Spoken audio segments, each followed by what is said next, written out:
Astrologia, psicologia e os 4 elementos. Psicologia humanística e astrologia humanística. Durante a última década houve um recrudescimento de interesse pelos aspectos da vida que são distintamente humanos e subjetivos.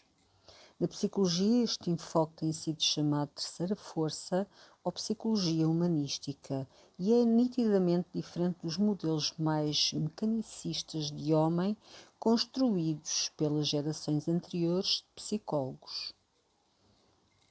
Embora a psicologia humanística venha crescendo célebre e esteja exercendo uma influência cada vez maior sobre outros campos de estudo, ainda considerada por muitos astrólogos da velha escola insuficientemente acurada e científica. A psicologia humanística é uma abordagem mais holística e compreensiva da vida emocional e da psique do homem do que a maioria das outras abordagens vistas nesse campo. O seu grande alcance e a sua ênfase no holismo e na subjetividade naturalmente torna mais difícil a inclusão de dados mensuráveis e objetivamente confirmáveis. Contudo, há ainda uma outra arma psicológica que satisfaz a necessidade da psicologia humanística de um sistema preciso de tipos e de diferenças humanas: é a astrologia. Em que a psicologia humanística é diferente de todas as outras vias de acesso à compreensão da natureza do homem. Primeiro, todos os psicólogos humanísticos dão um exemplo da confiança na unidade e no potencial de crescimento de cada ser humano. Como escreve o psicólogo Carl Rogers em 1967, o ser humano objetivo tem uma importância e um valor que são fundamentais. Não importa como possa ser chamado ou avaliado. Antes de tudo, ele é um ser humano e muito profundamente. Não é apenas uma máquina, uma coleção de elos formados por estímulos e reações, um objeto, um peão. Outro psicólogo, Maurice Termerlein, em 1963, escreve: ao contrário das metas científicas, as metas de uma psicoterapia humanística não são nem a previsibilidade nem o controlo. De facto, quanto menos previsível o indivíduo se torna, mais bem-sucedida é a psicoterapia, pois a sua rigidez é reduzida e a sua espontaneidade e criatividade são aumentadas. Aquilo que Maurice diz a respeito da psicologia humanística poderá dar a impressão de estar em conflito com o ênfase na predição encontrada nas ideias populares acerca da astrologia e, de facto, em alguns tipos de prática astrológica. No escopo da astrologia humanística, porém, a ênfase é colocada na pessoa mais do que no acontecimento específico. Assim escreveu um importante porta-voz da astrologia humanística, Dan Rudyard. As pessoas acontecem para acontecimentos. Essa é a diferença crucial de ênfase entre a astrologia humanística e os outros usos da astrologia. Do mesmo modo, toda a ênfase de uma abordagem humanística dos estados de doença física ou psicológica muda quando, em vez de saber que tipo de problema uma pessoa tem, passa-se a saber que tipo de pessoa tem um problema. Outra nova ênfase importante na psicologia humanística é que o potencial de criatividade e autorrealização do homem é considerado como mais essencial do que as suas limitações, anormalidades e dificuldades no ajustamento social. De facto, a psicologia humanística é a única abordagem popular que leva em consideração a qualidade ímpar e o modo de ser individual, os próprios fatores com os quais a astrologia lida especifica exaustivamente. O psicólogo existencial humanístico Rollo May, em 1969, define ser como padrão de potencialidades individuais e prossegue dizendo que essas potencialidades serão partilhadas com outras pessoas, mas em cada caso formarão um padrão sem igual em cada indivíduo. Essa citação de Rollo, Ney, poderia com a mesma facilidade referir-se ao mapa de nascimento individual, o horóscopo, pois o mapa astrológico do nascimento simboliza de maneira holística o padrão de potencialidades sem paralelo que anima a cada um de nós. Um grande fomentador da abordagem humanística da psicologia é James Bugenthal, organizador do livro Challenge of Humanistic Psychology. Num artigo chamado The Challenge That is Man, em 1967, ele escreve: fazer uma declaração a respeito de uma galáxia distante é fazer uma declaração a nosso respeito. Propor uma lei da ação de massa e energia é oferecer uma hipótese sobre a nossa maneira de ser no mundo. Escrever uma descrição de micro-organismos sobre uma lâmina e microscópio é publicar um relato de experiência humana. O psicólogo humanístico aceita como campo de trabalho esse subjetivismo básico de toda a experiência. O que quer dizer literalmente é que qualquer declaração que fazemos sobre o mundo lá fora é sem dúvida, ineludivelmente, uma declaração sobre a nossa teoria a respeito de nós mesmos, do aqui dentro. A subjetividade fundamental de tudo o que chamamos de objetivo é expressada por muitos escritores de vários meios. O reflorescimento da psicologia humanística significa que a atenção científica está novamente dirigida para a prioridade do subjetivo. Nesta citação, Bugenthal está delineando a sua visão da natureza holística do universo, que é a premissa filosófica básica da astrologia. Bugenthal também escreve aquilo que vê como um alvo primordial da psicologia humanística. A psicologia humanística tem como meta suprema a preparação de uma descrição completa do que significa estar vivo na qualidade de ser humano. Naturalmente, esta é uma meta que talvez nunca seja plenamente alcançada. Contudo, é importante reconhecer a natureza da tarefa.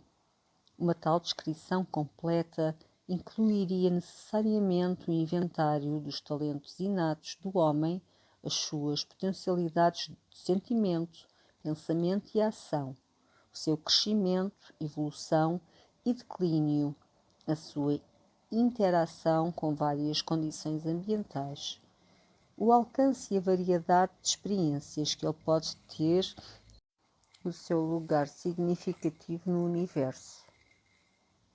A menos que esteja familiarizado com os usos e a precisão da astrologia, Bugenthal, sem dúvida, não tem percepção de como está próxima à conquista dessa meta. Usando a astrologia como instrumento psicológico, todos os pontos incluídos na citação acima podem ser esclarecidos e sistematizados de forma compreensível, ao mesmo tempo conversando a receptividade e a potencial para o desenvolvimento individual, tão importantes para uma psicologia humanística. Bugenthal também toca na questão da previsibilidade. A psicologia humanística procura descrever de tal modo o homem e as suas experiências. Ele estará mais habilitado para predizer e controlar as suas próprias experiências e assim resistir implicitamente ao controle de outros. Este alvo é exatamente o da astrologia humanística, conforme apresentada por Dan Rodiar nos seus volumosos escritos. Essa previsibilidade não contradiz de modo algum a premissa da liberdade individual do homem, pois a liberdade primordial é a de escolher a nossa atitude diante de um determinado conjunto de circunstâncias. Conforme escreve o psicólogo Carl Rogers, em 1967, É a liberdade interior, subjetiva, existencial que eu observei. É o fardo de ser responsável pela personalidade que o indivíduo decide ser. É o reconhecimento pela pessoa de que ela é um processo emergente, não um produto final estático. Um segundo ponto na definição desta experiência de liberdade é que ela existe não como uma contradição para a imagem do universo psicológico como sequência de causa e efeito, mas como um componente de tal universo. A liberdade, corretamente entendida, é um cumprimento pela pessoa da sequência ordenada da sua vida. Como disse Martin Buber, o homem livre acredita no destino e que este precisa dele. Movimenta-se voluntariamente, livremente, responsavelmente, para desempenhar o seu papel significativo em um mundo cujos eventos determinados movem-se através dele e através da sua vontade e escolhas espontâneas. Citando novamente Buber, aquele que esquece tudo o que é motivado e toma decisões vindas do íntimo é um homem livre e o destino enfrenta como contraparte da sua liberdade. Não é o seu limite, mas a sua realização. Falamos então de uma liberdade inerente à pessoa subjetiva, uma liberdade na qual o indivíduo decide realizar-se, desempenhando um papel responsável e voluntário no desenrolar dos eventos predestinados do seu mundo. Essa experiência de liberdade é para os seus clientes um desenvolvimento extremamente significativo que os ajuda a se tornarem humanos no relacionamento social, a ser uma pessoa. Hoje, um dos poucos obstáculos da abordagem humanística da psicologia está no facto de tentar manter uma atitude franca e compreensiva diante do indivíduo, sem as limitações determinantes de categorias relativas e em constante mudança, categorias essas, porém, que são absolutamente necessárias para que se possa chegar à exatidão descritiva e à certeza teórica que são as metas supremas aspiradas pela psicologia humanística. Daí descobrimos que grande parte da psicologia humanística continua sendo apenas um conjunto de atitudes ou uma abordagem geral em vez de constituir uma teoria acurada e útil de personalidade e do desenvolvimento humano. Muitos psicólogos humanísticos hesitam em adotar qualquer conjunto de regras ou processos para distinguir tipos humanos diferentes, porque viram que tais teorias foram usadas no passado simplesmente para apoiar a ética social de um determinado período histórico, tendo eventualmente degenerado em severos embaraços numa situação terapêutica. Muitos psicólogos humanísticos estão hoje em dia ativamente envolvidos na pesquisa da importância das experiências transcendentes, místicas e transpessoais. Tais pesquisas os levam a enfrentar questões e realidades metafísicas, e o elo com esse nível de experiência torna nítida a insuficiência de velhas teorias da personalidade. Por isso eu sinto intensamente que o único padrão de referência e de contexto de vida suficientemente universal para uma base para a psicologia humanística moderna é o próprio universo com os seus padrões, ciclos e ritmos imutáveis. Essa é o tipo de astrologia humanística que Dan Rudyard desenvolveu durante os últimos 40 anos, uma astrologia centrada na pessoa, mais do que centrada no evento, uma astrologia concebida essencialmente como uma linguagem que usa os movimentos cíclicos dos corpos celestes como símbolos que transmitem para os seres humanos uma compreensão direta e de aplicação prática de padrões básicos que estruturam a existência individual e coletiva. Uma astrologia assim, isto é, que lida principalmente com a forma, a estrutura do todo, oferece base sólida para uma psicologia que lida principalmente com o conteúdo da experiência pessoal. Num contexto tão amplo e vistas em perspectiva contra um cenário universal, as experiências cotidianas da vida normal e as crises ocasionais que modelam novas fases de crescimento passam a ser mais compreensivas e, essencialmente, mais significativas, conforme escreve Rudyard em 1971. O objetivo é ser capaz de perceber que tudo o que acontece em qualquer tempo se encaixa no quadro geral ou na estrutura da sua existência. Aqueles que olham a vida a partir de um ponto de vista existencial, vendo todas as coisas como se fossem absurdas, estão destruindo a saúde e a vitalidade do homem, conforme demonstraram os experimentos realizados por Viktor Frankl. O que o homem precisa, antes de tudo, é ser saudável no sentido de significado. O significado é definido como uma passagem através de numerosas fases que, relacionadas entre si, transformam-se no plano de referência para aquilo que acontece na sua vida. Mostrar ao homem a significação da sua vida é o que de mais importante a astrologia pode fazer. A astrologia é importante porque demonstra que a vida se presta a uma interpretação significativa. Uma das razões da abominável reputação da astrologia nos círculos científicos e académicos durante as décadas passadas é que quase toda a astrologia, principalmente a astrologia popular, ainda se ocupava com a predição de eventos definidos, mais do que com a vida interior do ser humano.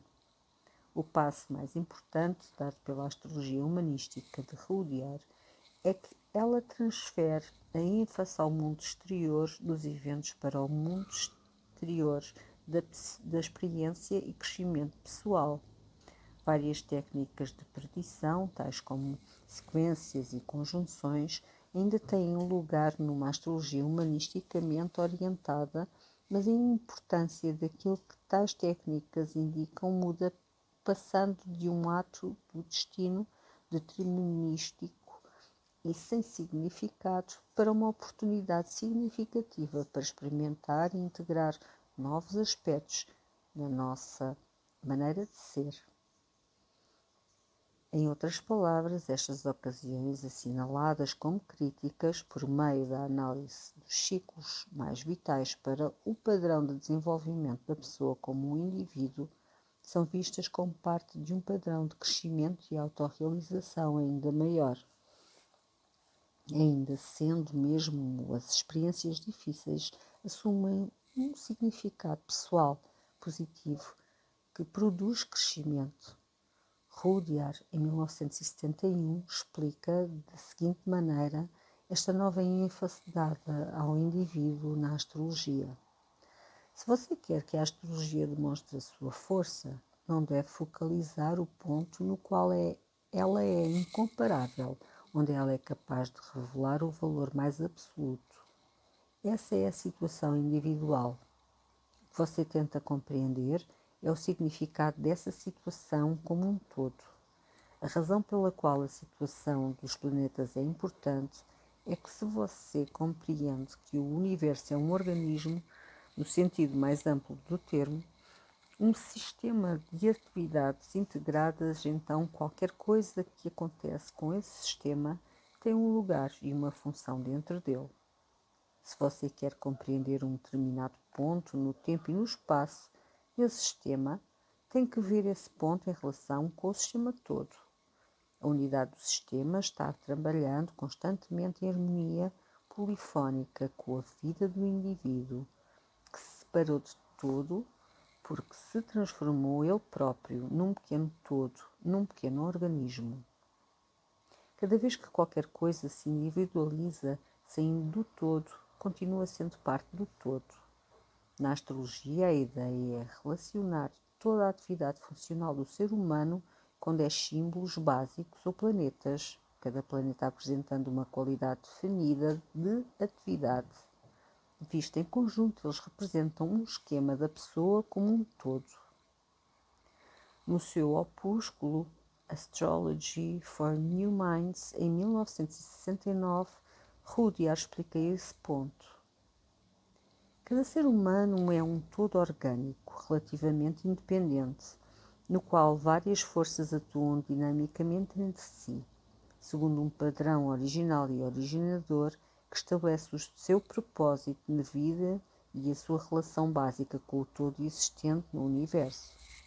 Esse todo orgânico, a pessoa como indivíduo, não é essencialmente diferente do todo orgânico indefinitivamente maior e mais vasto, que chamamos de universo.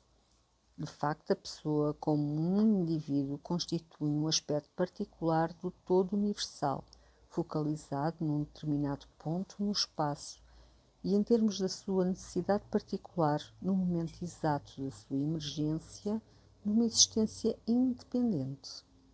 Esse momento é o da primeira respiração, porque é nesse instante que os ritmos básicos da existência do indivíduo são estabelecidos num determinado meio ambiente. Desde que, conforme escreve Rudyard, os elementos substanciais ou os impulsos básicos presentes em todo o sistema existencial organizado são os mesmos e desde que os seres humanos na Terra fazem parte do mesmo todo ao qual pertencem os planetas do Sistema Solar, temos uma base sobre a qual construir uma linguagem cósmica apropriada para o padrão de funcionamento e a maneira de ser do homem. Numa palestra realizada na American Federation of Astrologers Convention em 1968, Rudyard resumiu o que considerou ser o uso mais importante da astrologia. É o caminho para uma vida mais consciente, mais abrangente, em termos de uma percepção mais objetiva do caráter e do significado relativo dos fatores básicos que estruturam a sua existência e a existência das pessoas que o cercam. É o caminho para a sabedoria. Hoje em dia, os psicólogos humanísticos tentam criar uma psicologia que enfatiza os fatores positivos, tais como a autorrealização, criatividade, conquista de uma consciência mais elevada e percepção de uma maneira imediata da nossa individualidade essencial. O psicólogo humanisticamente orientado, o educador, o consultor ou o leigo poderão encontrar na astrologia o seu instrumento primordial, pois ela oferece uma linguagem que descreve com exatidão a incomparável combinação de fatores universais que operam em cada pessoa.